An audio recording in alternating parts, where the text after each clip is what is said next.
So Samir has done all the great work to organize that, and he's the doctorate and the professor at this college. Oh, So lovely, he's the lovely. one who invited us. And Samir, Keyur is my business partner, the co-founder at the second venture I have, which is Apollo. I mean, that's the Helios IoT. So ये अंग्रेज है. This guy is अंग्रेज. He's not a Indian, but hey, desi लोग. So good morning Keyur. Good morning, कैसे हो आप सब? बस मजे में एकदम. नितिन आपके बारे में काफी बोलता था तभी जब he was planning, he was helping, hopefully he was helping you in planning the silver jubilee thing. नहीं, गोल्डन सिल्वर था sir, not golden. The backbone of the program was Nitin himself. We have just acted as per his instructions. Okay, eager to hear you, and we will talk after this session. You do your preliminary. Yeah, so Samir, I told Aniket, don't do anything very formal. I mean, in the interest of all participants, probably me and Keyur can, introduce ourselves would be better. So Aniket, whatever is your program schedule, just announce that, and if you can hand over to us, we would rather,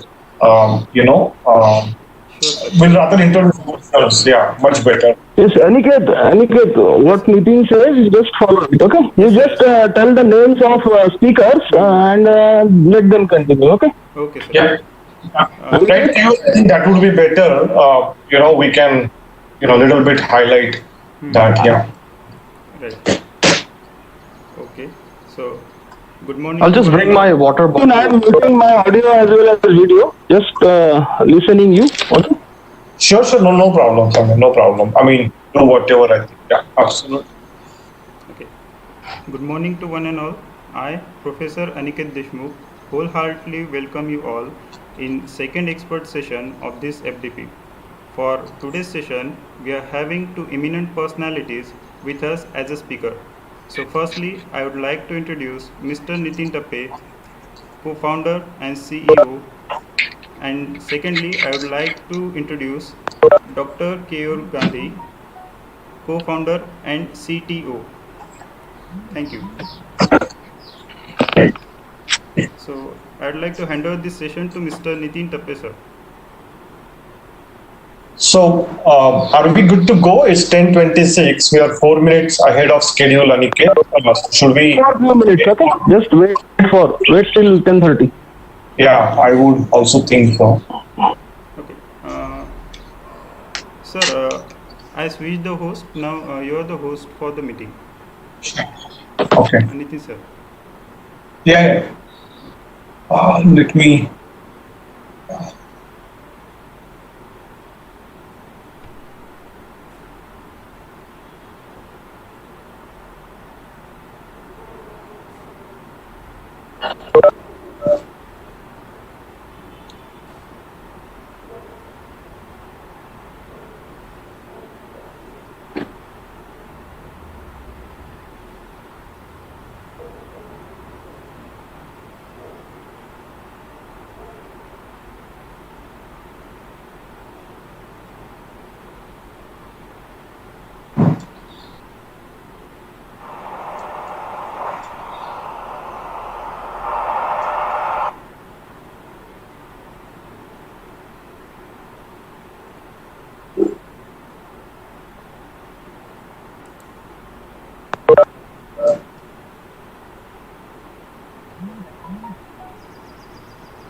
Sir, many participants have joined us on YouTube also. I have just checked right now. Sure. And where? Aniket, can you guide me how to unmute everyone if required? Okay. I'm not able to. Sir, there are few options in the upper left corner. The participant you can click, and new. Now you can mute mute all. Okay. In the tab of So participant. Okay. Excluding you, all participants will be mute. You can mute and unmute also, and if you are getting disturbed with the entry tone, you can just click on entry and exit tone. It will be off, means it will not blink every time. Okay.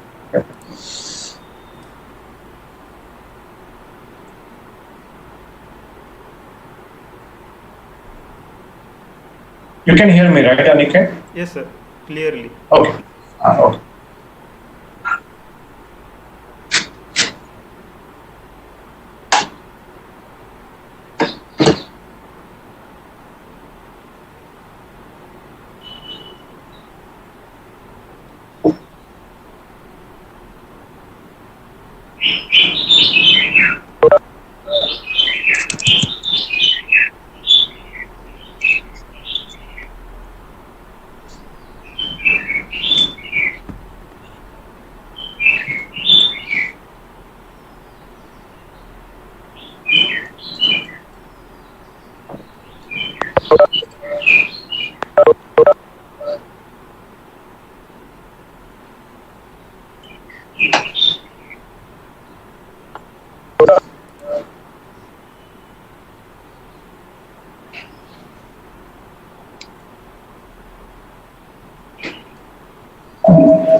So Aniket, is 10:30, Yes, and I think we should get started then, right?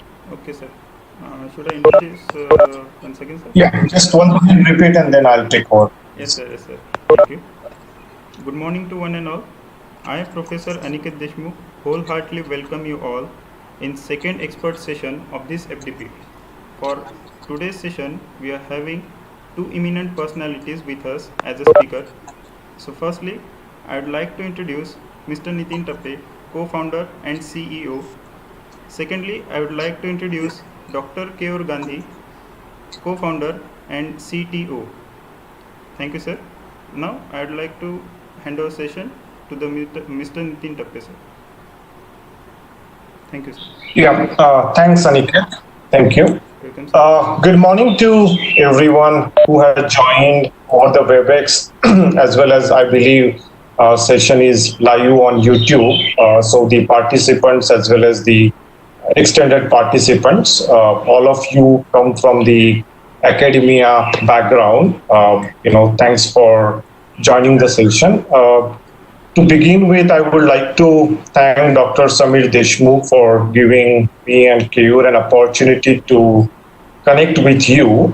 And the objective, as I understand, of this session is to give an industry perspective on how do we see solar energy and its application, right? We are facing this huge pandemic of COVID-19, and on one hand we see a solar energy as a technology, and its application being a renewable source of energy, making a huge impact. So how does we see as an economical implications, and so that's the context which is kind of given to us.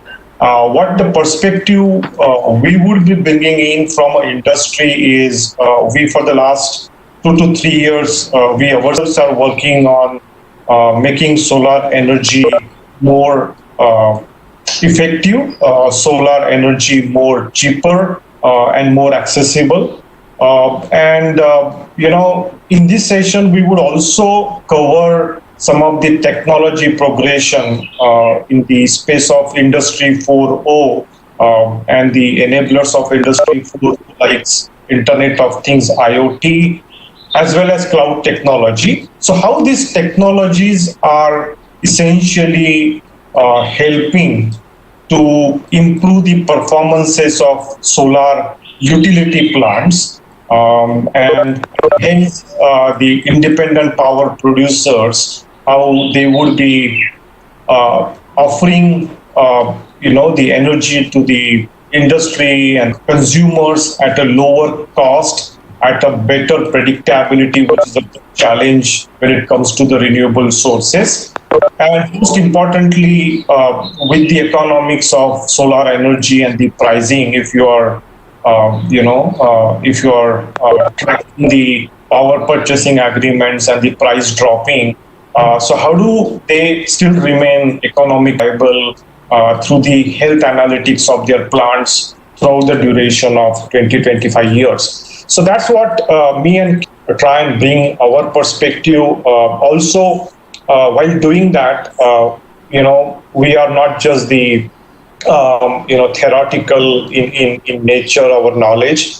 We have been trying to research certain things at our company, and we are more than happy to share what we have been doing, and hopefully that will help you to correlate and associate with a lot of theory we will be talking. Before I get into the session, a quick introduction about me. Myself, Nitin Tappe.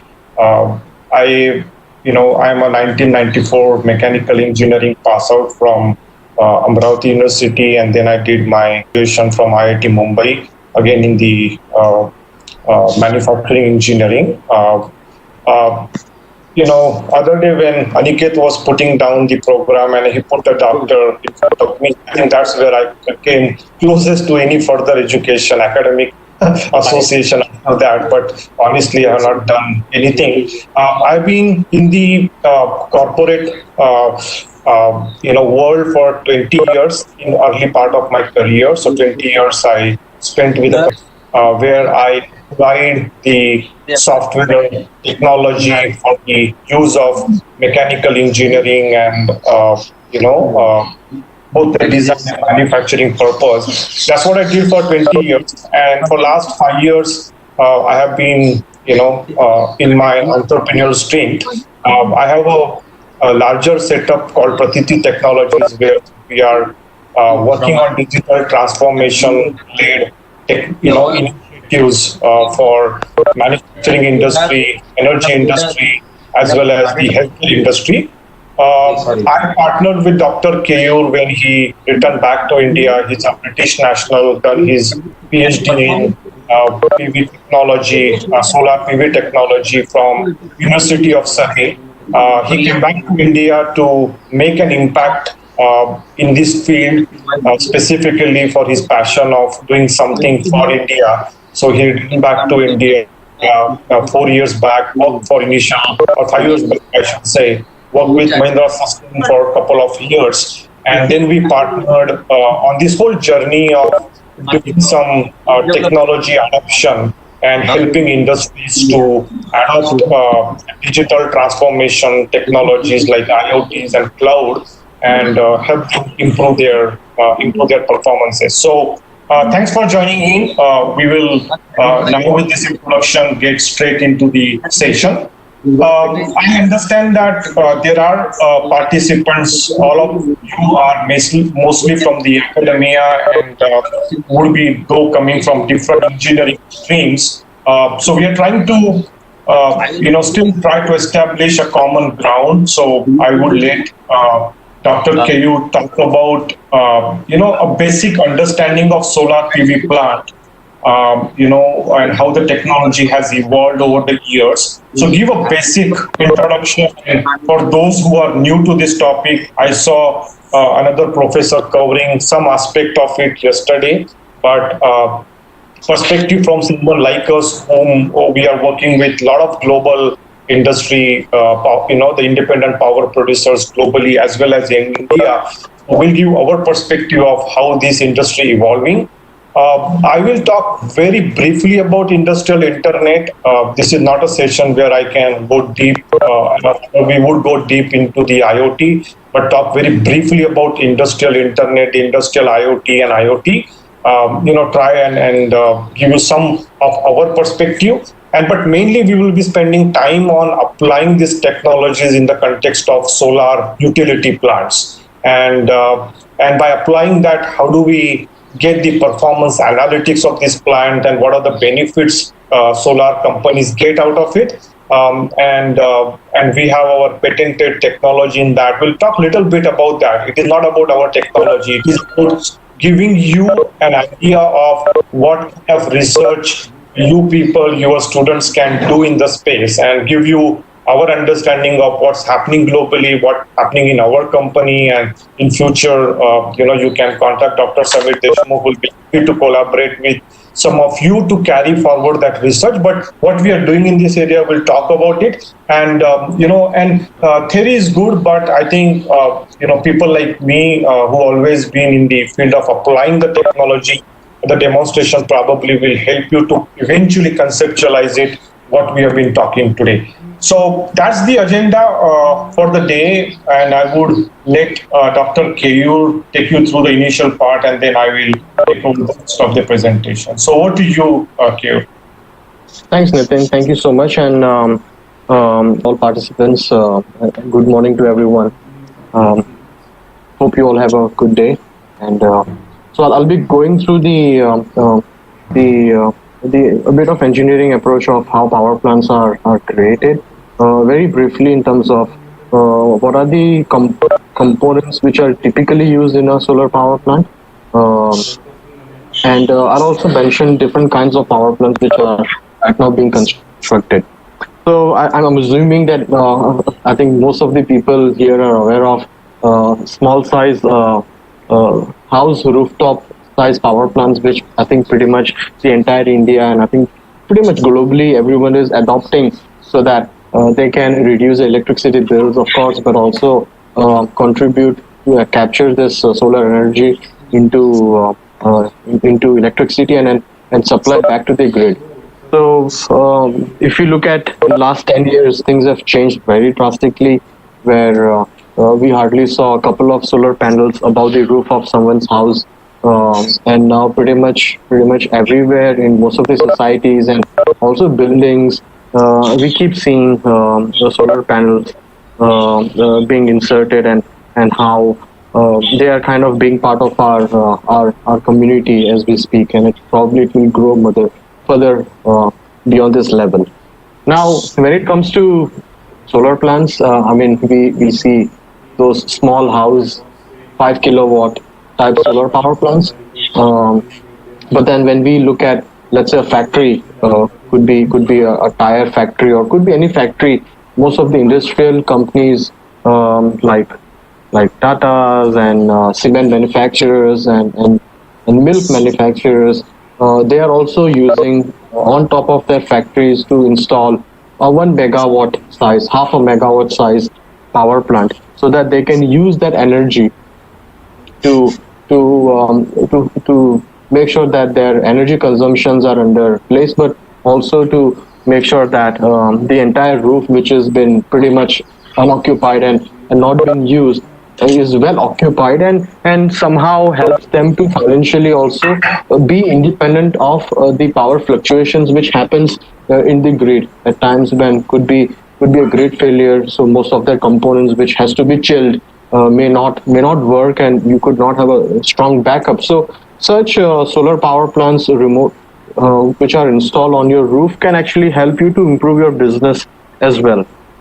Now, when it comes to the large power plants, and when I say large power plants, when it talks about more than 10 megawatt size, and as you might be aware, every day when you read a newspaper and a new tender is out, Government of India, and thanks to a lot of initiatives done by this government in last 2 terms, have really excelled the way solar power has been widely democratized and also been utilized in the way the entire India's power generation capacity has changed. So previously it was all mainly thermal or hydro or nuclear, but now solar power plants pretty much in every state. There is more than 5 gigawatt of installation, and on an average in India right now as we speak, it is more than 30 gigawatts installed already.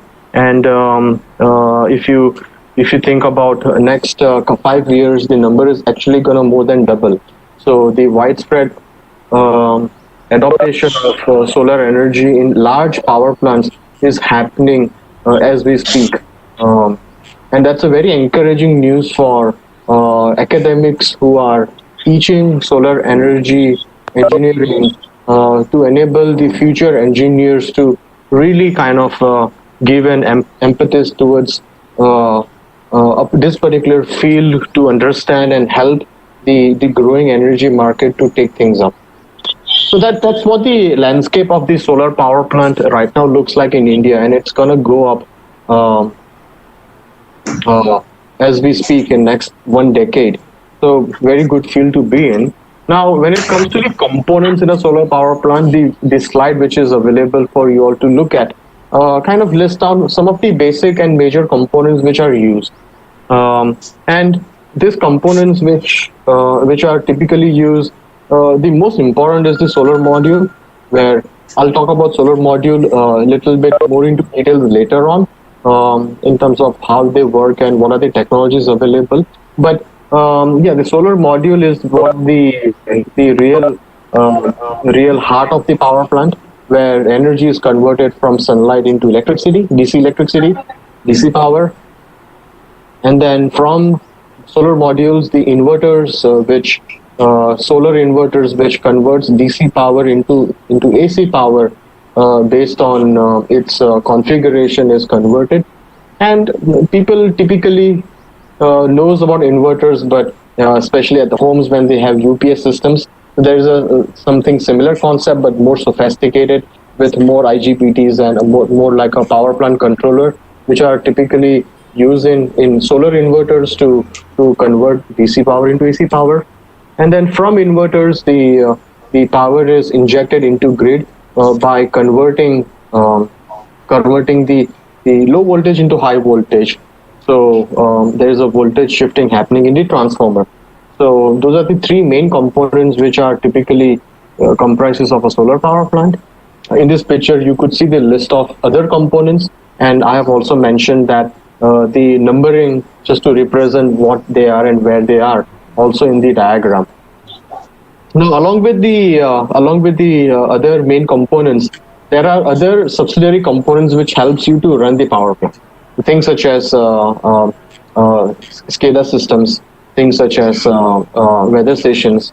Then there could be HT panel with protection relays and so forth, to allow a well-organized power distribution and evacuation into power grid systems, which helps you to make sure that your power plant is running at its peak capacity as well as in a safe mode in the entire days of operation. And of course, I have also mentioned a rooftop power plant, which just for depiction purposes have kind of represented it. So I think that kind of summarizes the landscape. Now, as we are talking about engineering and manufacturing along with solar module is, I think, the best example where it's a beautiful art to kind of make solar modules into from solar cells. Now solar modules typically consist of solar cells in series, and these cells are made up of silicon. And there are different grades of silicon as we speak. There are amorphous silicon, which used to be very famous in 1990s and early 2000s. But then that got disquantified, and now it is more new technologies, which I'll talk about in a minute. But then the cells, which are semiconductors, which kind of converts the solar light into electricity using photovoltaic effects, photoelectric effect in a way, which is the basic building block of a solar module. And from solar module, we make solar string, which is simply modules in series. Oh, yeah, go ahead, Keith. Yeah, and from solar string, when you connect solar string in parallel, you become solar array. Now, the reason to do this configuration is not just to make life complicated for engineers, but in order to make sure that enough voltage and power are generated from this module, so that electrically it is most optimum for it to convert from DC to AC.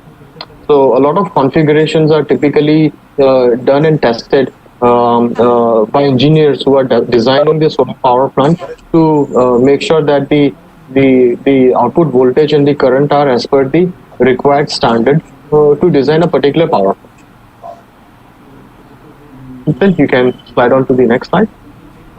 Now, talking about the technology, I mean, some of you all may already been aware of such technologies which is in market, but just for others who may not be aware of it, there are four main technologies which are typically been successful in this market so far, and there are more technologies which are also been present but are not been that successful yet. Now, the first one is the amorphous silicon technology, which kind of was cheap and affordable for home applications. And I think when I was younger, probably 20 years back, I saw a lot of amorphous silicon modules on top of roof applications for typically charging batteries and so forth. Now, those technology has been outdated now, and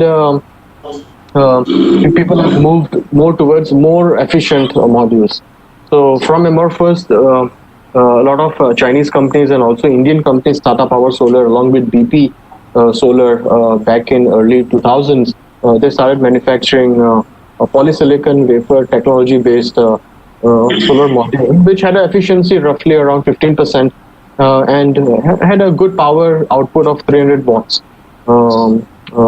They were ideal. They are still in use, and they are ideal for industrial applications. And a lot of companies they adopt to use such low technology but decent in performance to power up their power plants.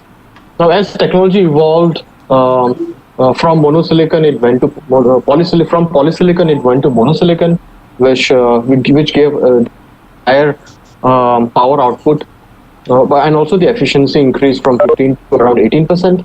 And this technology is widespread used for utility applications, where a lot of companies who are generating power on a large technologies because of its high performance under low light conditions, as a benefit to this. This technology has also been currently in place and it has been used. However, new modern technologies like cadmium telluride, thin films technologies have also come into the picture. Despite their efficiency being lesser than monosilicon, the economics of this technology is really good, and they are more stable and have lower losses relative in terms of temperature when it comes to compared to polysilicon and monosilicon. So the new technologies, the new generation, we call it, this is the third generation when I talk about, they utilize thin films technology as their preferred choices. And in coming next 5 years, there are a few other technologies which are right now in research that will come in, and we will be hopefully being seeing that in industrial applications and utility too. Nathan, if you can slide on to the next. We could start the video. So I'll talk about this particular video is so how solar power plant works. So let's listen to this video.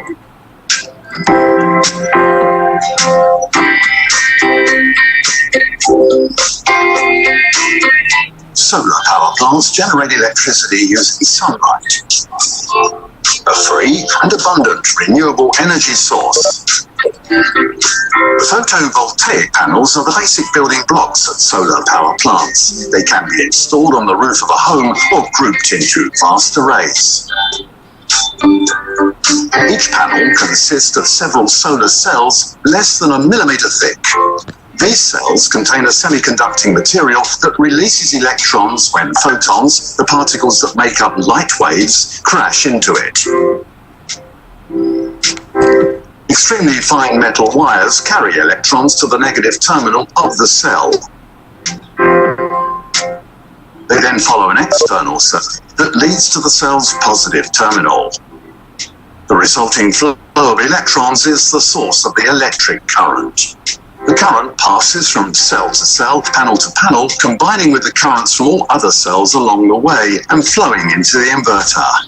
The inverter transforms the direct current into an alternating current, which feeds into a substation that boosts its voltage to between 225,000 and 400,000 volts. Thus modified, the current is easy to transmit over the power grid's high voltage lines. Regular maintenance and inspection ensure that solar plants remain fully operational. Solar power production does not generate greenhouse gases. The generation of electricity from solar plants depends on the sun shining, so currently, no European country is entirely reliant on solar power.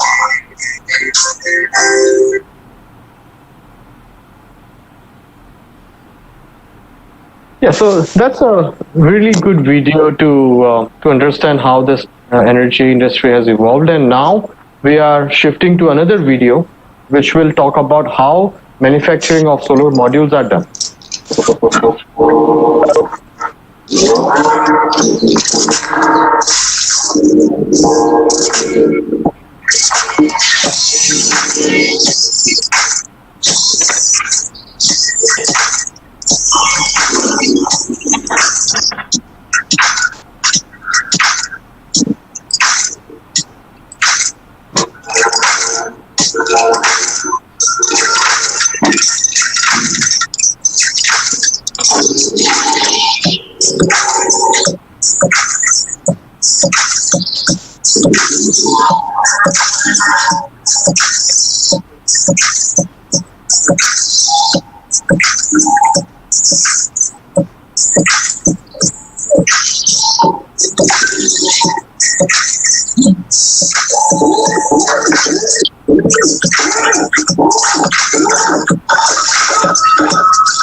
That's one of the nicest videos, probably explaining the entire process of manufacturing solar modules from solar silicon wafers into a panel.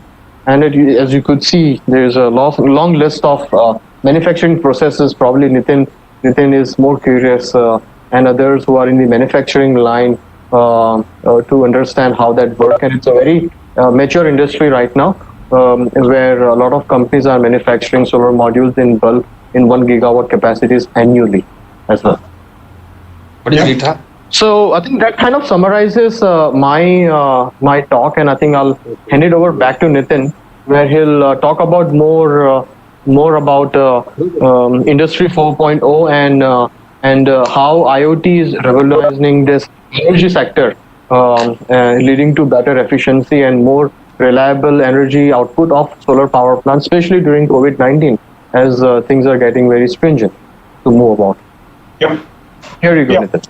Yeah, thanks, Keyur. I think that kind of concludes our part one of our talk, where we kind of established a good baseline of understanding of how the solar energy generated, how the solar plants are constructed, right? I think, with that, all of you come to some kind of equal level of understanding. Now, getting into the second section, I would talk very, very briefly about the whole technology evolution, right? Independent of solar, independent of manufacturing, independent of any industry, you can talk about. So today, if you really look at where we stand in 2020, right, and This has been a year of a lot of challenges, as you know, and I don't know how many more to come. But if you really look at what led us to 2020 so far, in the early decade, we all seen the industrial revolution, right? How the mass production ways of doing things, whether it is a discrete manufacturing, whether it is process manufacturing, whether it is the power plant. So a lot of industrial revolution which happened in the last decade and a good part of last decade. And at the beginning of this decade, we saw the whole internet revolution taking the essentially disrupting how we are doing the things, right? In the past, when we send the some of the satellite to the moon, the first satellite, the computing power it had versus the computing power we have in our mobile phones today, I think the world has come long way, and especially how we connect each and everything. The internet revolution started with web pages linking, and that's how the World Wide Web was created, to Internet of Things, where everything which could be physical can be connected to each other. And with that possibility, with that potential, there is a tremendous value when it comes to the industrial setups, right? And by combining this whole industrial revolution and the power of internet revolution, we are today in a phase where we are, kind of working on the industrial internet, right? It is also called as industrial Internet of Things. So essentially, you connect all the assets of all your industrial setup. If you really look at before the industrial asset phenomena or a process started, you would have the typical industrial revolution, and with some of the computing revolution, you had a lot of automation system, right? Automation system and companies like Siemens, ABB, Rockwell. So those came up, and whether it is the programmable logic controller based automations to the DCS-based automations and the emergence of the SCADA system, they really added a good technology edge to all your industrial automation. However, the entire power of that was limited to a plant locally, and the any information which is captured can be only acted locally and only in a closed loop manner, right? What's the internet is bringing in a potential and a possibility is you could very well get that data from any remote location. You can access it, you can analyze it, you can access the data from a remote of the remote plant or an industrial setup you might have, analyze it in the cloud data center, could be sitting in any country. You could get the insight from it, and not only the plant setup through a certain insight it would benefit, but a lot of other stakeholders can also benefit of it. And that's the entire power for the industrial internet what we are today looking at. If I have to really simplify, and the way we simplify for most of the people we work with, there are a lot of jargons of the words used: digital transformation, industrial IoT, and so on. But essentially, what we are helping today, right? And then how do we really realize it? There are these 4 steps what we always take up, and that constitutes to carry out the digital transformation of any industry. So whether we're talking to a tier 1 manufacturer of a discrete manufacturing unit, could be an injection molding, could be a steel plant, prepare, kind of manufacturing a particular cold pressed steel, could be an energy could be a thermal energy, could be a solar energy. And if when we talk about the digital transformation, essentially it is you are applying the IoT and related technologies to essentially achieve the business benefits I talked about. And it has those four elements. First and the foremost, the assets, they could have those assets in the solar plant context. You talked about the PV module, talked about the inverter, talked about the transformer. If you go to any manufacturing plant, your machine, the injection molding machines, your milling machines in other manufacturing plant, in a thermal plant, those could be your boilers, your chillers, right? Those probably were manufactured when there was no internet adoption was there. So it involves retrofitting a lot of technologies, the IoT technologies, retrofitting some of the new hardwares and making those assets connected to the rest of the world, right? So that's the first and the foremost, and that typically falls under the instrumentation stream of engineering, where they could have if you really look at the programmable logic controller, which is used, in abundance to automate any industrial plant today. And as you know, the programmable logic controllers are not capable of pushing the data out. So usually you need to kind of augment that with some of the IoT gateways to get that data and push it into another system to analyze it. Once we establish that, to get the power of industrial internet, the next step becomes the data collection and analysis. And then over the year, that's also kind of changing a lot. For example, in the early days, the computing power used to be only available in form of servers. The servers could be on premises in the plants, power offered by the public cloud. Companies like Microsoft Azure, Amazon AWS, and then there are hundreds of such companies. So the data collection and analysis in large part of implementation used to happen centrally in the cloud. But there's a new trend which is coming up, and a lot of data collection, while it happens from the connection you establish with those industrial assets in the previous steps I talk about, but analyzing that can also be done more locally. It is also called edge computing. So there was a trend of cloud computing to begin with, purely because these small devices with large capacity to do analysis was not available to begin with. But as we see today, the trend is a lot of analytics, and also has to do with the economics involved. So a lot of these public cloud companies, when you take the data from these assets and take it to the cloud, their monetization model are based on your volume of data, your velocity of the data, and it becoming a very costly affair.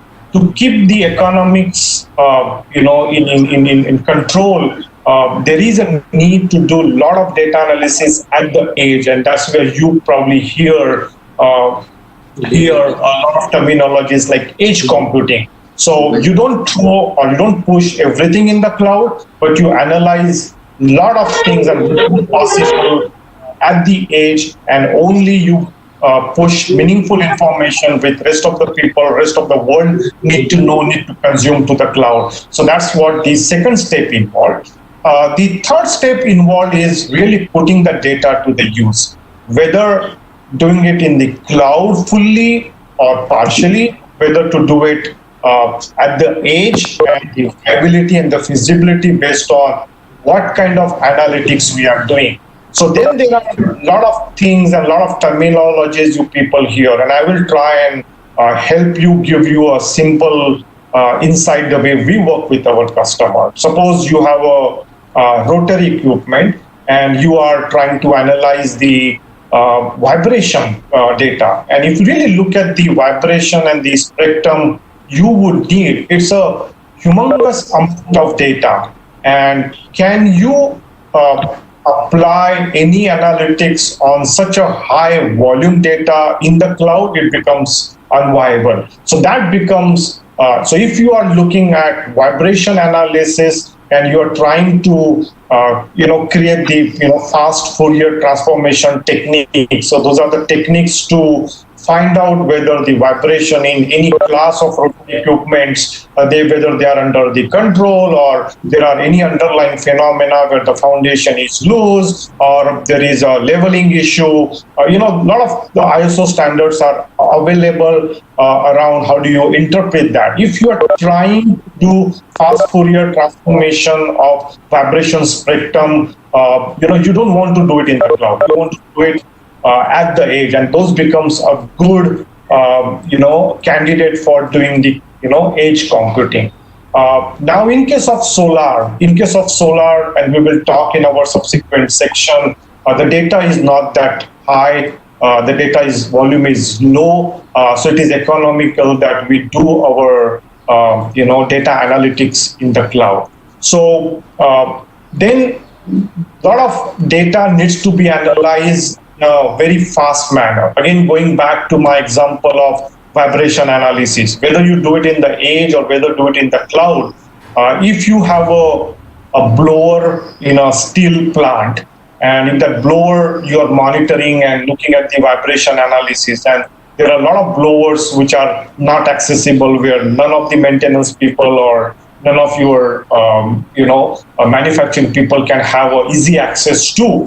So if you have a sensor sitting onto it, which is capturing the vibration data, you are analyzing the data, now you need to act on it also very fast. So again, that is very, very important, that if that blower is vibrating so much that is really going to fail, you need to create some kind of a closed loop system where essentially you connect back to the assets and trigger the closing of the blower and closing of some of the related process activity. So that decision from whatever analytics you do has to be closed loop. So in such cases, again, it is important that we do it. The entire analytics you do it at the edge. Then there are a lot of techniques. So we'll talk about how do we apply machine learning to solar case. We do that in the cloud, and we create certain insights, and that information is available. In case of solar, it is not that critical. In case of wind, for example, if you sense that there is a storm, certain things, even if you are recognizing that from the weather pattern, whether you are recognizing the way your assets are behaving, it's important in the wind kind of a setup to have that feedback available, more quickly than in case of solar, where certain assets are degrading over the period of time. Then the machine learning algorithms, we typically do it in the cloud. But this analytics is very, very important stage. You need a lot of domain experts. You need a lot of engineering knowledge. Data science is just the enabler to make use of this technology, right? So most important in our experience, and that's why Dr. Keyur Gandhi, who has done a lot of research during his PhD, during his early days, and we are now putting a lot of his research using the technology people we have to the use. So that is the third part, which is the analytics part. And, a lot of industrial setups, industrial IoT setups, they need this closed loop system, the feedback back to the actuators. And I have given you all an example of the blower in case of a steel plant. If you are in a pharma industry and you find certain deviations in your recipe because of whatever malfunctioning of some mixer, and your recipe is going out of the order, and certain things act fast before millions of the tablets getting created. So these are the four elements which typically forms the implementation of industrial IoT, and then you could very well, get the value out of applying IoT to the, of any industrial setup. In terms of business value, right, what we try and generate foremost is whatever visualization of any such industrial setup used to be available only at the plant, right? It was not available in the value chain. Say, for example, Mercedes is outsourcing its manufacturing to a plant in India. But Mercedes has probably, through an automation system, would not have a visibility on what's being produced, how it's being produced, right, of what's happening in the India plant. Today, the IoT implementation is giving that business value, right? Today, you can sit in any part of the world, and using IoT, you can connect and you can monitor. And we are going to show you today a plant which is there in I don't know which plant Keyur is going to show you, whether it is Rajasthan or Karnataka plant, but you can very well see what's happening right now at this minute, potentially at this second, and some cases even at the millisecond level, what's happening, and you can monitor remotely. And in some cases, even through that, you can create some of the closed loop system. Of course, there will be certain latency. Second is optimize. Using analytics, today, a lot of automation system, they did not have the computational power. They did not have the application frameworks built on their hardwares to build algorithms to optimize certain things. They were only optimizations to how to carry out a process. And then there are process control techniques where you would compare and maybe check your automation system. But further optimization, I talk about the pharma system. Certain deviations requires a lot of artificial intelligence, machine learning, and that's not possible on the on the automation stack. So today, through an IoT system, you could optimize at the edge or in the cloud, doesn't matter, and feedback, put it back, those insights into your automation systems to act on it. That's very, very important. And essentially, it helps you to control, automate, analyze, and react, right? So this is a very quick overview of industrial IoT. Maybe, Samir has been asking me about talking to some of you about this in more detail, and we could cover that more in detail. Just to put certain things in perspective, what all industrial IoT, when you go for implementing industrial IoT, what all it involves, right? So you could have your assets and machine. They could be 1980s, 1990 machines with some very basic controllers to the latest controller. Doesn't matter. You could very well, going back to my first step here, you could very well find certain mechanism. You can snap some of the sensors into it. A lot of new smart machines, smart assets, they have those sensors already available with them, and they start giving you the data over a very standard protocols like OPC UA and whatnot. But some of the old assets, you need to find certain sensors, you need to fit those sensors. That all involves the instrumentation engineering. And finally, you need to start extracting the data. And again, the choice of edge devices depends on whether you are going to do analytics. The older programmable logic controllers are not the best choices when it comes to that. Dells of the world and many people, many hardware manufacturers, they are going into this space. Intel is doing a lot of research in this space. Samsung is doing a lot of research in the space in creating those specific controllers, and then the Dells of the world, HPs of the world are preparing a lot of industrial PCs, and there are of course the Chinese and Taiwanese of the world creating very huge high volume computing power capacities to do analytics at the edge. And on the application side, there are a lot of analytics softwares. You probably keep hearing about Kafkas and many things which can help you handle high volume data at the edge and do a lot of streaming analytics and so on. So that's typically what involved what I call on the industrial network side of it. And then on the cloud side, of course, you have the very standard, cloud technologies to do cloud computing and other things and so on. So that kind of concludes our second section of this talk. We are at 11:20. Maybe we'll have another 30 minutes getting into the next section. So far we talked about, in the first section, Keru talked about the basics 101 of solar plant. The last section I talked about the technology independent of solar industry, how it is evolving. Now we come to the main topic of applying digital transformation to a solar technology and what you can get by applying that, right?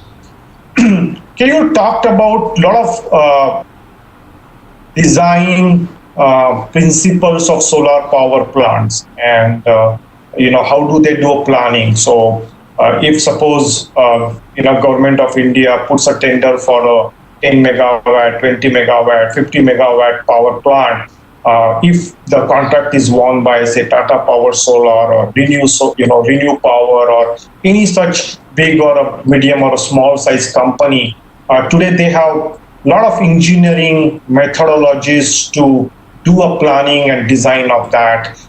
It is typically handed over to the EPC people, and they construct the power plant. And we kind of talked about it, right?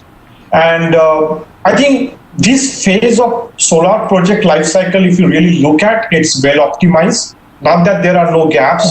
We are working with the industry. So for example, there are, like a mechanical industry, if you have a problem of sheet metal cutting, right? Some of you who come from mechanical industry would know, and those problems of, nesting those 2D, shapes and, how optimally you cut it, all those things are all done. There are problems to segments in the industry and the optimization yet to be done in terms of if there is a land parcel, and then there are problems very specific to India, where when they go and build the project, you get a land parcel and you need to do your design as per that. But in India, we all know when you get the project and you realize that you don't own a certain piece of the land, or certain piece of land is not exactly what was promised to us. And when you do a drone survey, you do a lot of things, there are other challenges you see. So how do you do the rework in engineering, and how do you do it in optimized manner? So we are working with a lot of leading energy companies to do that. But by and large, the planning and design and engineering and EPC is a well optimized phase of a solar project life cycle. When you look at operations and maintenance, so when a plant is constructed, by and large, this plant is going to be functioning for next 20 years and 25 years. And you really need to understand the economics of it. India, the power purchasing agreements were drafted at 15 rupees, then 10 rupees, then 8 rupees, for a while 7 rupees, and the last we saw Adani acquiring some 25 gigawatt, huge capacity they're talking about at something like 2.19 rupees. So what happened is the commercial viability in the early part of the era, nobody was bothered about the operational maintenance and the asset management. They had enough returns on their investments, and nobody really bothered about the operational maintenance and the operational efficiency of the plant. However, with a lot of those, and then now connecting to the main topic, main context of this session, the COVID-19 situation. So when we are connecting to people and they say, you know what, we have no manpower available in some remote part of Karnataka, remote part of Tamil Nadu, Telangana, to go and physically see what's happening in our power plant to make the correction. So that becomes a very good use case for technology to kind of handle that. And we see that, we all seeing that the whole, this temporary manpower and the challenges of moving them. So for next 6 months, 9 months, and 12 months, we don't see any solution to that. And that's where we see that the technology can, give a big boost in terms of how such routine task of O&M, such task of assessing the health of an asset can be done by in the technology. Really look at what has happened. I think you touched based upon certain things in the technology.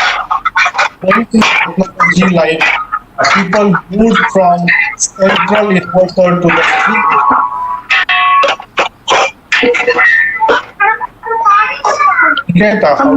Some people कमी आहे sir मी नाही लवकर 11:30 phone करायचा Hello, monologue बंद करना है. Please mute your microphone. 1 2 3 3 Hello, किती तिकडं ma'am. Sorry sir Please sir mute your microphone. no sir it's already muted Please then do it again. Yeah, okay. So,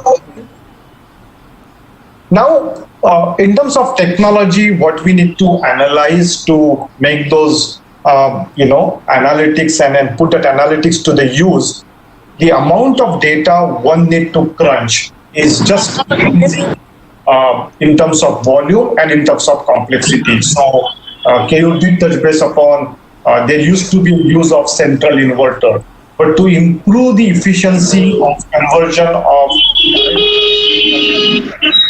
there is an emergence of adoption of inverters which are at the string level. So you don't really connect all those strings combined into a central inverter, but you have those string inverter, and that increases the amount of volume of data by 200%. Then there are essentially optimizes the power generation of the solar plant, and if you use the trackers, use the tracker controller, how do you control those trackers, the amount of data you need goes 100%, almost doubles that data. And with this interdependency, the complexity goes up very very significantly, now what are we trying to address the main points, right? So we have this large data to analyze to generate the meaningful insight. So even if you have the data, you have to deal with large amount of data. And what has happened, all of these power companies, they started with 1 plant, 2 plants. Really look at the 32 gigawatt of India portfolio. There are at least 10 players who have close to 2 gigawatt or more than 2 gigawatt portfolio. So a lot of their performance analysts, their headquarter personnel, they are just not capable of their responsibility being handled through a manual analysis of the data, whether it is performance evaluation, even if that issue happens and you need to do an RCA of a particular fault, the amount of data you are dealing with is humongous, and you don't able to do your these responsibilities by purely depending on the manual methods, and that's what leading to adopting this whole analytics technology, right? And the benefits of that could very well be, you could streamline a lot of your activities. There's a huge potential which people are not looking at increasing the asset yield itself. I mean, they continue to operate because they don't know where exactly their energy loss is happening.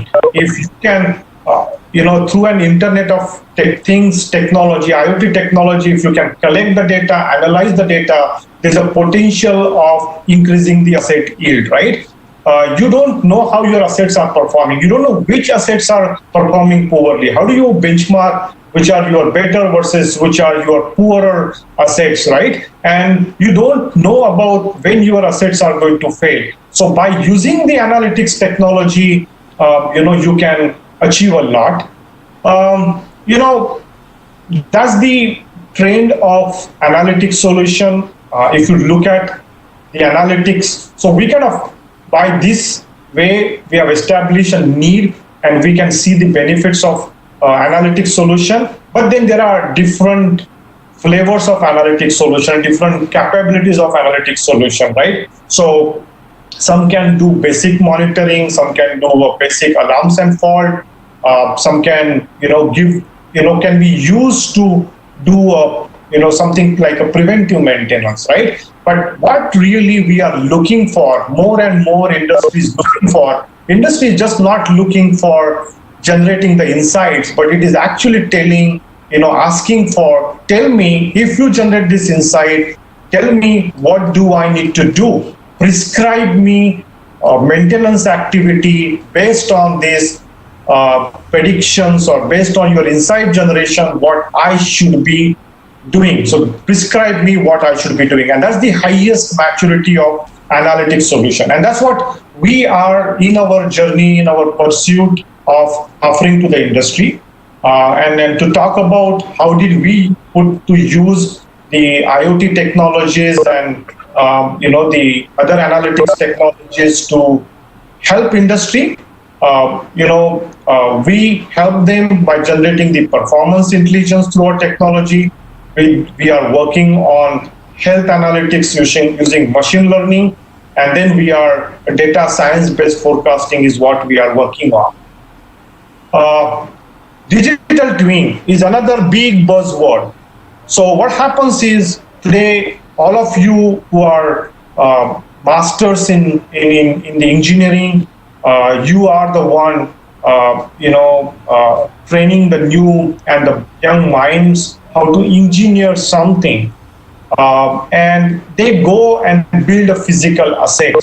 Now, when you put that physical asset in operations, today that there is no technology to evaluate that whatever engineering principles you follow is exactly the assumptions you made are exactly how your product is performing. Whether it is a bicycle and what is the load coming on to the front wheel, you assume certain, if you're designing a mountaineering bike, you assume certain stress and strain, and based on that you create a design. But are you measuring when that bike being used on a particular mountain, are you measuring that information, and in real time are you evaluating the performance of your engineering principles you use? So what we have done to facilitate evaluation of performance of a physical solar plant, we created a digital twin. So digital twin is a digital replica of a physical solar plant. So the physics principle, the engineering which are used to define and design single diode cell, double diode cell, to a kind of a cable, and the cross-section of the cable, the ohmic losses you talk about, to the combiner boxes technology, to what's the IGTV performances of the inverter. Entire physics you apply and the engineering you all apply to design them, and that's how based on that the ABBs of the world, the Deltas of the world, and Panasonics are creating the PV modules, and the Deltas and SMAs are creating the inverters. So we take those engineering calculation and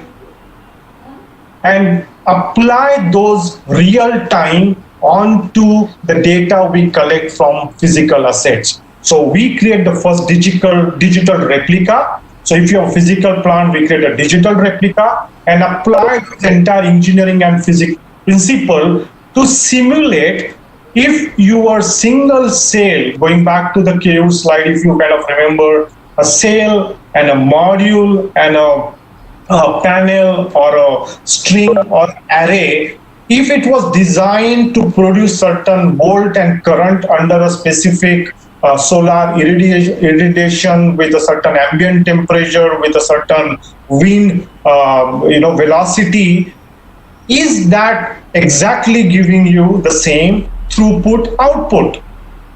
The cable was designed with a certain losses. Is your cable giving you the same losses? So physically, as the phenomena is happening in the physical assets on a large, huge 200, 250 megawatt, we have these algorithms which are running using a cloud technology on a digital replica of a plant, and we are evaluating the performance. And real time, then we say, at this instance, the solar power plant was supposed to produce this, it is producing this. Not only at the plant level, right from a cell, each cell, there are millions of the cell in a 250 megawatt plant. For each cell we are evaluating, each module we are evaluating, each panel we are evaluating, at each string we are evaluating, each array, combiner box. We do the simulation at that component level, and we are able to do a benchmarking of component with what's observed and what was expected. And based on that, we are giving the real-time performance and the loss analysis. And we got the India patent recently, and we have applied for the international patent. That's all the research work Kevin has been talking about, right? So that helps us to create the plant performance benchmark, lot of things. And this is a very, you are all academic people. This is our intellectual property. So I need to do a fine balance between what I can share and what can excite you. So these are some of the different level, some of the algorithms we have built. So what are the irradiation loss due to a mount technology you have done? There are certain shadow. So what's the shadow loss contributes to the losses, the power grid availability loss. So that's essentially the irradiation loss. At the PV module, the power conservation efficiency. So your people who are giving you, Panasonic is giving you, or Chinese manufacturer is giving you. So what conversion efficiency that they operate at 16-18% you saw, are they really operating at a particular normalized range of solar radiation? Are they really operating at that level? Are there any conversion losses? What are the temperature losses? Yesterday, Samir sir asked about a question to the faculty yesterday. With what temperature it optimally works, and sir answered about around 40 degrees to 50 degrees. But different PV module, different manufacturing technology has that different range, and that is specified by your manufacturer. And our algorithm goes and checks whether the temperature losses are as per what was specified by the manufacturer. They are more, they are less, they will never be less, but are those more, and we can raise the alarm. So at the PV module, we do all those real-time check at the inverter level. What's the DC AC power conservation? What's the MPPT voltage efficiency? Is there a clipping duration happening in the inverter, right? What's my transformer core efficiency? The transformer are supposed to last for 10, 12 years. Is my transformer core is made up of good steel? Is the insulation of my winding are good? Are there any losses happening into that, right? So a lot of those things at the cable level, I talk about a lot of ohmic losses. So that's the use of this algorithm. We have developed it in Python, and it's been offered as a part of our solution. So this is the digital twin part. And it evaluates the performance of solar plant real time. Then we look at the historical performance of all these assets. And talking about the machine learning algorithms, so what we do is we look for a lot of these health analytics. So like today, the human body health being analyzed by a doctor, how the diagnosis and the prognosis is done. There are a lot of clinical tests they suggest which you do. But what we do based on the data we have available, we don't need to do any physical test. So coming back to this COVID-19 situation, if there is an asset sitting into the any remote part of India, our technology based on a very standard sensors and the data already available in the SCADA, our system, we have the machine learning models, and we look at the power conversions, we look at the thermal degradations, how the certain winding health, what's the cognitive age of the transformer, and where we have reached in the maturity of our machine learning algorithm is we are able to now pretty much we are very close to predicting. It's not mapping, identifying a particular issue happening into a PV module. This is only a PV module, what I shared. We have a similar analytics for inverter and transformer, and we can predict when a likely phenomena is going to happen, right?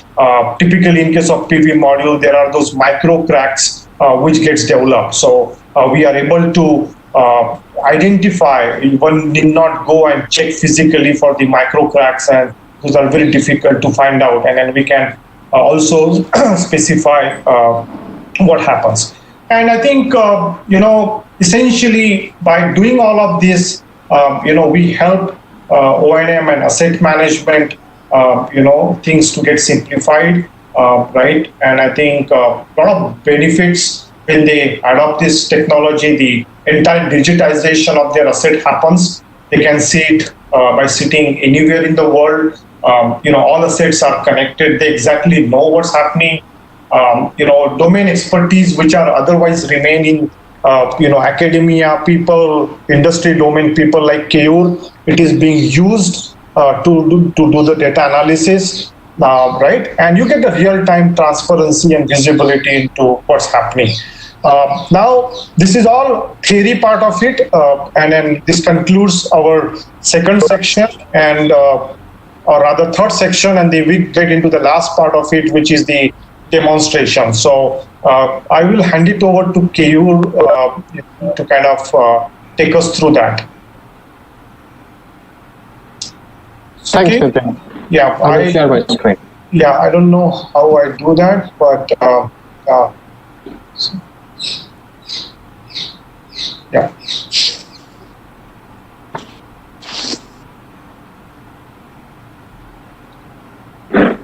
So you all should be able to see my screen.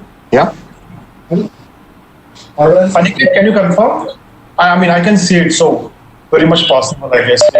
Yes, sir, it is clearly visible. Yes.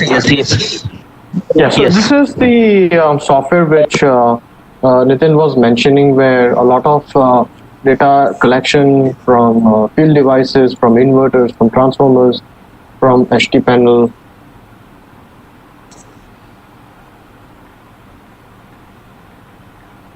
and so forth are been captured here, and we have different applications through which the user can do various operations.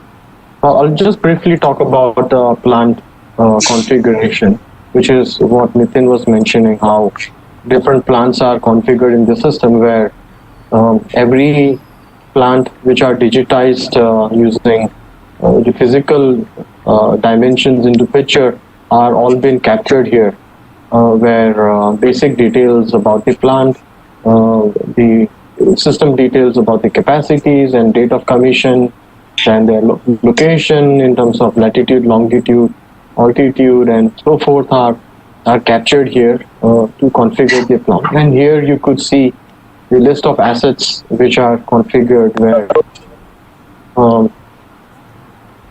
you can look into the inverters and the transformers. I'll just look at inverter for this case, and look at the inverters, where different inverters are captured here with their make and model and technology and its capacities and its connection details and so forth.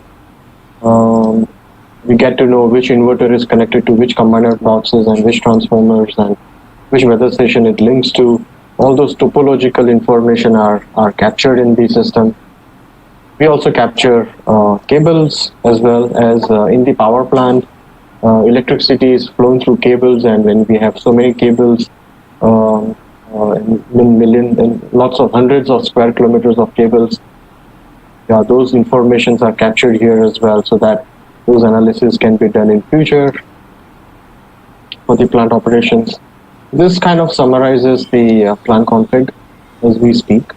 Now, we have various applications here. I'll go through the ROC application, which is real-time operations center, where in this particular case, it's only one power plant is configured in the system. So that power plant is in Karnataka plant in India, and the power plant is running at 30% capacity at this point of time, and we capture data every 5 minutes. And when we have more list of power plants, we can list it down here. Then we get to know, okay, what has been the power generation like.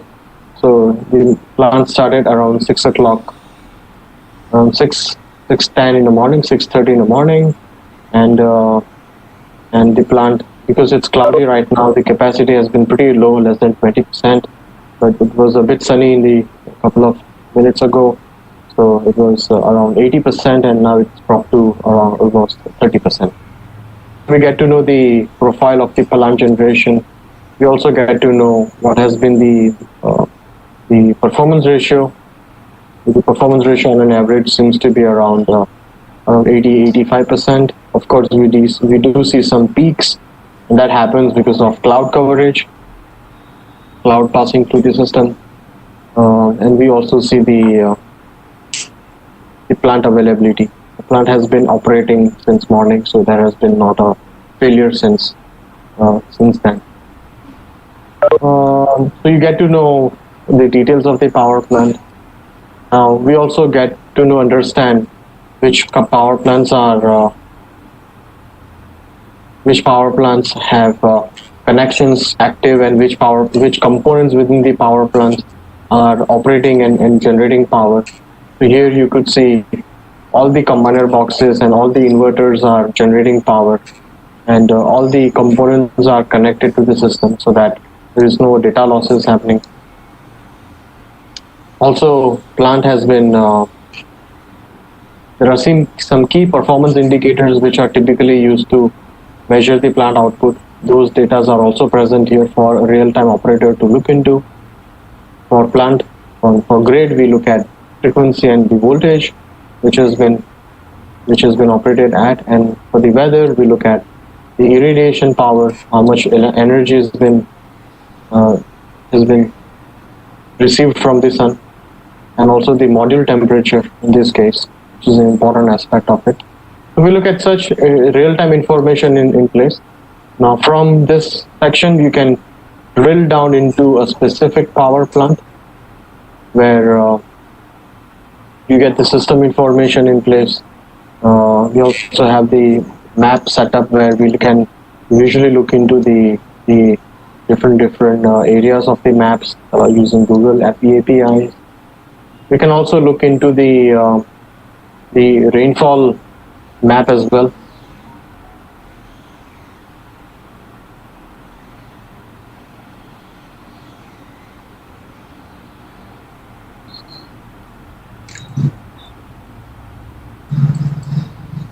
It's not working. It seems that. Okay. Yeah, let's move on. Yeah. And for all the technical people, all the operators, they need to look at what is my current availability and performance ratio, and all the energy export and import. How is my grid things are looking like in real time? They get to know. Now they also look at what is the environmental benefit that we get in terms of reducing the CO2 emissions, and also in terms of tree equivalent, how many plants could have been replaced with. And in weather, we look at next 5 days of forecast. We see it's been raining, light rains today, but it will be cloudy for next 5 days here, and we get to know the minimum and for that particular day as well. And we also get to know the information about the live temperature and weather-related parameters which has been experienced at the plant using the weather station sensors. And system availability talks about our plant grid, SCADA system, and data logger, which are typically highly important for anyone to look into. Are they in operating condition right now or not? And in terms of assets, how many transformers how many inverters and combiner boxes are operating? So they are all running at 100% availability, and the communication wise is also pretty much 100%.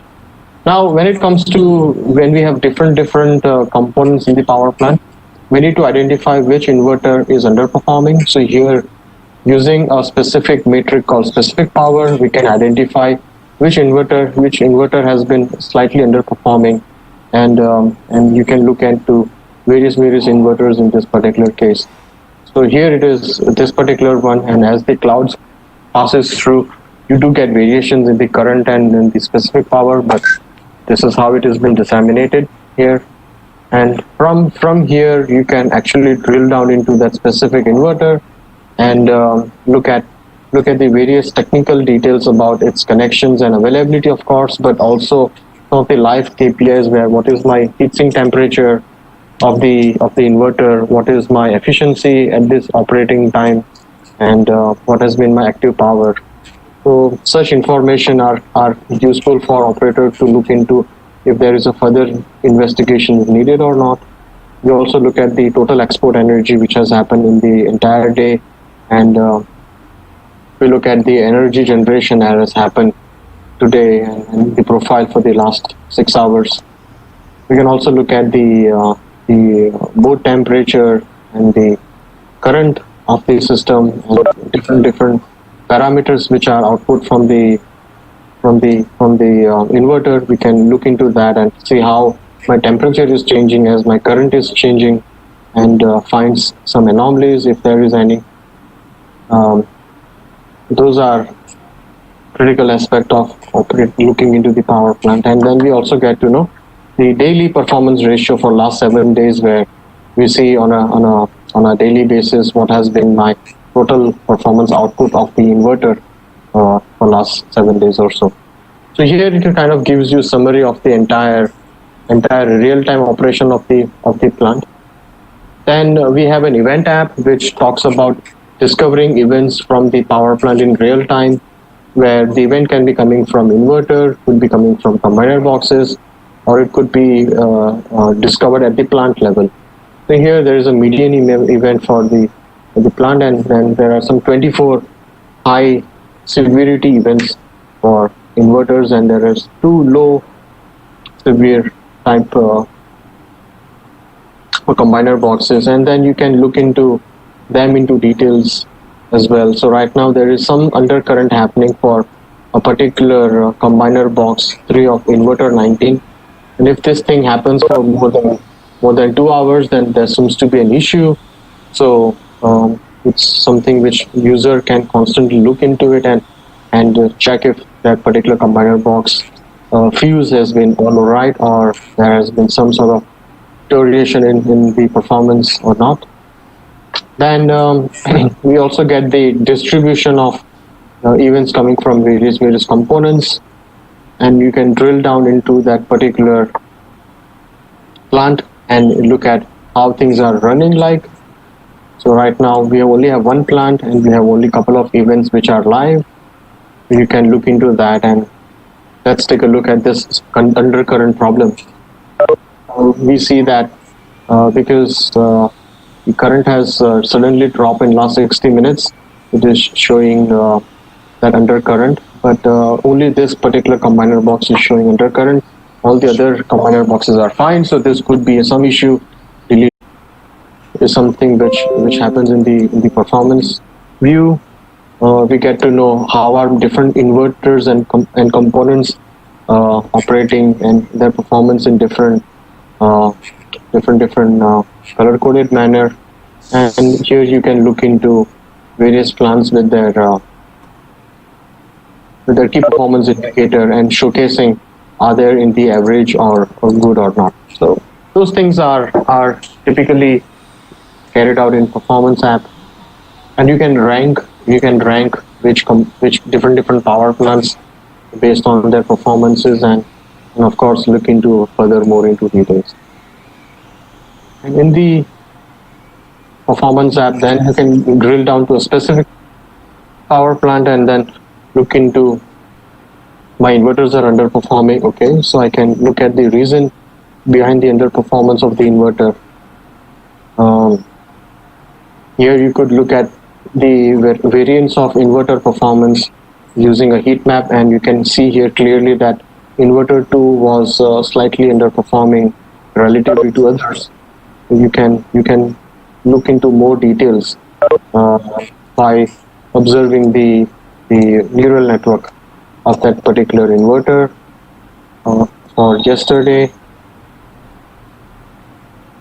14th, and you can say it has been average performance, in fact, but yeah, the efficiency was slightly less. So here you could look at what is my efficiency of the inverter on an average basis, and as a result, my overall inverter performance has been average with a score of 3.75 out of 5. And you can look into various other factors as well, things such as average temperatures and availability and the performance ratio and so forth. So this is how the dissemination of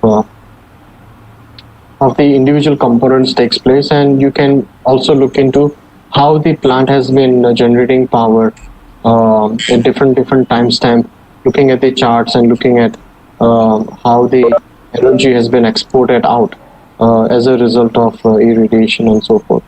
So this is the benefit of Performance app, which helps users to identify underperforming components in over with using digital twin into picture and so forth. I think this kind of summarizes, Nitin, the overall demo. Yep. So I will stop my sharing of the screen, and you can take it forward from here. Yeah, so I think that brings us to the end of what we plan to talk in our session. Aniket and team, I think we are open for any questions. I had requested the participants to type because of audio issues, but Aniket, over to you to kind of do conduct a Q&A session, please. I will request all participants to put their questions in the chat box so that it will be convenient for the speaker to answer one by one. Please. Thank you. Sir, myself, Monali Umrekar, already put a question. Anybody can give me an answer, sir. Yes, sir. Will answer to every question one by one. Yes, sir. Just by checking okay, thank you, chat sir. box. Yeah, I already put a question around 11:40, sir. Yeah. Okay, ma'am. So, Monali, your question is machine learning algorithm programming is necessary. Is electronic circuit like microprocessor required and the program gets successful, right? So as I said, today whether it is artificial intelligence or machine learning, of course it requires a certain computing power, right? Whether it is done through a very small microprocessor board, right? To a high-end computing server. So today the footprints of some of these machine learning frameworks, they are becoming shorter and shorter. And yes, the example I talked about, the vibration analysis, we are partnered with one company. You can search for Infinite Uptime. It's a US university-based company, but they have an office in Pune as well. So they have put their machine learning algorithm into a very small device, a microprocessor based device, and that actually sticks onto any rotary equipment. So a very short answer to your question is, of course, yes. And today this technology is in use, and I think there are around 8,000 installation of these devices in India and China. So of course it's very much possible. So one thing is that is a microprocessor chip, can they use very large scale integration circuit, and is it possible to install in that machine language programming? So as I said, today still the machine learning algorithm, again in my knowledge and expertise, is available more at the application framework level. Right, and that's where the maximum adoption of this technology at the moment. Okay, thank you. The next question is from Ajay Pandey. The significance of IoT in chemical engineering processes. What we demonstrated you is pretty much an approach which is which is industry agnostic. Today we have put it on for a solar system because that's where we have a domain knowledge through individuals like Dr. Keyur. It's very much applicable to any industry like chemical, you would need a lot of chemical engineering knowledge to a very specific process. And in the past, we worked with some of the companies who make a lot of chemicals and their formulation, and sometimes look at the rubber industry and your tire industry, and the viscosity what you get for to manufacture a tire is not easily controllable parameter, right? And there is a lot of research going on in terms of putting a machine learning algorithm to kind of predict viscosity, which is a very critical parameter for the tire manufacturing. So of course it has you need a lot of domain knowledge, technology understanding, and put together, and it can be applicable to any industry. So Keyur, this is for you. The next question from Sumit is, what are the main difficulties in producing PV panels in India? So there has been, I would say it's not been a difficulty per se, but the raw material and the quality of silicon cells which are generally been manufactured requires a lot of power intensive and large factories which are running continuously. So from tradition, China has been manufacturing high quality grade silicon for other application apart from solar. So that particular industry was already in place in China, and India didn't had that industry back 25-30 years back. So in order to evolve this industry, silicon ingot, silicon high grade silicon which needs to be manufactured in India should start, and I think has already been started in not a low scale but in a medium scale. People like Adani, Vikram Solars, Tata's as well. Tata did it in past. Now they have a different venture. They did it, but it's not as large scale as China, of course, because of the industry that has evolved. But India is catching up, and soon in next 10 years we will see a homegrown more homegrown Indian PV modules in market than ever. Yeah. So the next question is, I think I'll skip the typical sizing question. I don't think that's relevant to what we intend to talk today. So I'm going to skip that. I think the next question is already answered about the manufacturing capacity in India. The last question so far is, as renewable energy is variable in nature, will IoT and digital transformation helpful in scheduling and forecasting of solar power to ensure grid security, as we have one nation, one grid operating at same frequency? So Roshan, absolutely spot on. I skipped the forecasting part of our Apollo solution because today this IoT and the whole analytics, so if you really look at our digital twin technology, since it simulates the performance of a solar plant, so if you feed in our algorithm the weather prediction information using our digital twin, we could very well predict, and we are predicting, and that's the basic form of forecasting, functionality we are providing through Apollo, and we are already offering that, and that is extremely useful in terms of the SDLC's commitment, the off-taker commitment the power company has. So, but we are also working on a data science-based technique as well. So there are, so absolutely, I think that's an area where not many people have ventured in terms of research and applying the IoT and the analytics, and we are working on it. Our solution is still under the beta phase. We haven't done a commercial launch of that, but we'll be doing that very soon. Then another question, Keyur, for you is, internal corrosion and hotspots are the most common problem with the solar panel. So how we can avoid or minimize that?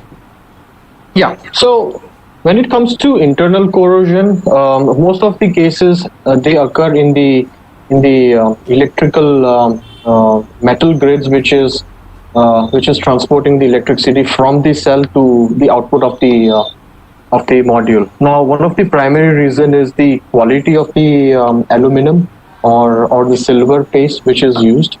But another issue is when during the manufacturing and the transportation and during the commissioning phase of the modules, if the modules were not taken care of while installation purposes, that could result into some sort of gaps and some sort of a void that can allow the humid air to go into the modules. As humid air goes into the modules,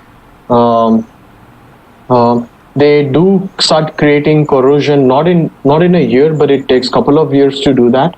That's one of the reasons. So during installation, someone has to be very sure that modules are not misplaced and mishandled. Try to don't step on the modules which will bend the surface coverage and then allow some sort of air passage through it. So that's done. Now, hotspots are very common, and there are multiple reasons for hotspots. One of the primary reason in India is bird poo. As what happens is when there are bird poos, locally there are areas where the temperature rises more than the other areas which are relatively clean. So cleaning the modules frequently on a bi-weekly basis allows those bird poos and some sort of localized spots to be removed, which will allow not to create such high thermal impact on the PV modules and PV cells precisely in that region. So cleaning modules will allow you to also stop the hotspots creations in the case. And if the modules are cracked and if the cells are already damaged and in a cracked position, when I say cracked, there could be micro cracks that can create localized hotspots and that can make the backsheet of the PV modules yellow. Yeah. Okay. I think we will close this session. Dr. Samir and Aniket, if you allow, we are already late by a few minutes to our other commitments. Is that okay, Samir and Aniket? Yes. Aniket. Yes, sir, it is okay. Samir sir, would you like to say something or I should go for... Yes, Nitin and Dr. Kaur, we are very much thankful to you for the excellent work that you are working in that field, and you have very good practical knowledge you have shared with the academician. We are teaching the people, but we don't have that exposure. So it will be very helpful to the teaching fraternity, and in spite of your busy schedule, you have given us time. We are very much thankful to you from the institute, and thank you. Aniket, do you want to say something? I want to say something. Okay. Sure, sir. So, Dr. Thackeray, co-convener of the program, is saying something. Thank you to both of you, Nitin and Kiur. You have done a lot of work in the field, and I don't have any words to say as such. So much of knowledge you have embedded in us. बहुत बड़े. Bas, this is the only compliment which I have. Thank you, Nitin and Kiur. Hello, am I audible? Yeah. Myself, Dr. Ingole from Sipna College of Engineering and Technology. Hello, Nitin sir. बोला sir. Sir, thank you very much for such an informative session. Welcome, guys. Yeah. So I think I can never now any request from Samir. So I think thanks for hosting us, and I think thanks for giving us the opportunity. You have all been a wonderful audience, and if you need any other more detailed information, Keyur and available. My contacts are with Samir, and we guys can still talk more further if you have any more detailed questions. Okay. So sorry that we need to rush at the moment, but we are available as well. Thank you. Okay. In the last It's my honor to express vote of thanks. Sir, in today's lecture, you both fed us a hot cake of knowledge which was made with solar energy utility and Internet of Things. I would like to thank both Mr. Nitin Gandhi sir and Dr. K.R. Gandhi sir. Thank you very much. And here I conclude today's session. Thank you everyone. Thank you. Bye-bye. Thanks a lot. Bye bye. Thank you.